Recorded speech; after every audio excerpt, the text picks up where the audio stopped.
لوگ ڈرے ہوئے ہیں. او بھائی نہ ڈرو, فلموں سے کچھ نہیں ہوتا.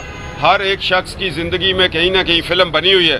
جرت سے کہو ہاں ہے فلم, آؤ لاؤ ہم بھی آپ کی چلائیں گے. یہ سارے بیٹھ جائیں گے. یہ سب چابی گروپ ہے اور ایک دوسرے کو ڈرا رہے ہیں. اور جب ہم آئیں گے نا, ان کے اوپر سے پردہ اٹھائیں گے. کتاب لکھ رہا ہوں, ساتھ ساتھ اپنے وکیلوں کو نوٹس دے رہا ہوں. میں نے کہا دیکھو کچھ نہیں پتہ چلتا, یہ ملک ہے, اس میں کچھ بھی حادثہ ہو سکتا ہے. اور میں نے یہاں چونگ تھانے میں ایک درخواست دی ہوئی ہے جس میں چیئرمین پی ٹی آئی جو اپنے آپ کو وزیر اعظم سمجھتا ہے, میں اس کو نہیں سمجھتا ہوں, کیونکہ 2018 کا الیکشن چوری ہوا اور اس کو اسرائیل کو تسلیم کرنے کے لیے بٹھایا. اور جن لوگوں کو آئین پاکستان کافر قرار دے رہا, آج وہ موجیں کر رہے ہیں. وہ ہر اس ادارے میں بیٹھے ہیں جہاں پاکستان کی سالمیت کو خطرہ ہے. میں بڑی بات کر رہا ہوں, جرت سے کر رہا ہوں.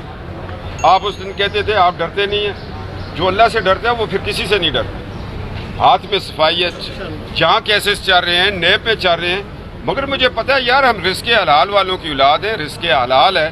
اب ایجنسیوں والے بھی ریکارڈ کر رہے ہیں, بڑے میرے ساتھ لگے ہوئے ہیں ٹی وی, ان سے لے لیا کرو یار, ان کے بڑے کیمرے آپ کے پاس چھوٹے ہوتے ہیں. اور میں یہ بات کہہ رہا ہوں, میں نے پشاور پریس کانفرنس کی اور میں نے کہا یہ کیسز میرے خلاف کون بنا رہا ہے؟ جنرل فیض حمید بنوا رہا ہے. بھائی تمہیں کیا ضد ہے میرے ساتھ؟ تمہیں ضد تھی, تم نے نواز شریف کو اندر کروا دیا, جسٹس صدیقی کو گھر بھجوا دیا, تم نے جے آئی ٹی میں غلط فیصلے کروا لیے, تم نے جے آئی ٹی کے بعد نواز شریف کو نائل کروا دیا اقامے کے اوپر کہ تمہارے پاس ایک اقامہ تھا, اس کے ایسٹس تم نے شو نہیں کیے. یار خدا کے لیے قانون کا مذاق نہ بناؤ. یہ لوگ جو بڑی بڑی لائبریریز میں بیٹھے پی ایل ڈی اے لے کے بیٹھے ہوئے ہیں, جسٹس منیر نہ بناؤ ہماری عدالتوں کو. ہماری عدالتوں کو انصاف دینے دو. اور وہ انصاف جن لوگوں نے نواز شریف کے خلاف دھرنا ڈی چوک میں کروایا تھا, جسٹس مرحوم وقار سیٹھ نے انہی لوگوں کے لیے آرڈر کر دیا کہ ان کو گھسیٹ کے لاؤ ڈی چوک میں. اگر زندہ نہیں آتے تو مردوں کی لاشیں ٹانگ دو. ایسے جج زندہ ہیں آج بھی. ہر ایک جگہ آپ کو جسٹس منیر نہیں ملے گا اور ارشد ملک مرحوم نہیں ملے گا کہ جن بیچاروں کو دبا کے, ہر ایک کے بچوں کی روزی ہے, تنخواہیں ہیں, ہاسپٹل ہے, مجبور ہو جاتی ہے دنیا.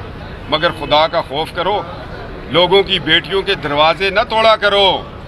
بیٹیوں والے دوسرے کی بیٹی کے سر کے اوپر چادر ڈالتے ہیں, چادر. ہم بدعا نہیں دے رہے, قسم خدا کی ان کو اگر ہمارے دل سے یاد نکلے, ہم ان کی بیٹیوں کے لیے آج بھی ہاتھ اٹھاتے ہیں. یا اللہ ان کی تقدیریں نیک کرنا, ان کی لمبی زندگی کرنا, ان کی زندگیوں میں مشکلات نہ لانا. کسی کی ایک بیٹی ہے, کسی کی دو. ہم بیٹیوں والے بیٹیوں کا احترام کرتے ہیں. کیا جنرل فیض حمید مجھے بتا سکتے ہیں, بتا سکتا ہے؟ وہ عزت کھو چکا ہے شخص. اب D G I S P R کہتا ہے کہ جی فوج کا کوئی تعلق نہیں ہے سیاست سے. اگر نہیں ہے تو پھر جنرل فیض حمید کو D G I S I سے اٹھا کر آپ ایچ ایم سی میں بھیج چھوڑیں. ہم کہیں گے جی واقعی بالکل نہیں ہے, آپ نے ایکشن لیا. کراچی دروازے توڑنے پہ آپ نے ایکشن لیا. بریگیڈیئر حبیب کو کون ڈائریکشن دے رہا تھا وہاں پر؟ وہ کون کیمرہ مین تھا جو میری فلم بنا رہا تھا اور ساتھ ساتھ سیکٹر کمانڈر کراچی اس کو دیکھ رہا تھا, اس کو تذلیل کر کے لاؤ, اس کو گھسیٹ کے لاؤ.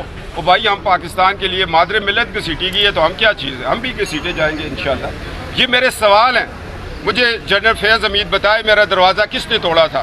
نواز شریف پاکستان کی بیٹی کا دروازہ کس نے توڑا تھا؟ مگر انہوں نے تو مادر ملت کو بھی بجلی کا بل بھیج دیا تھا, مادر ملت کو بھی غدار کہا تھا.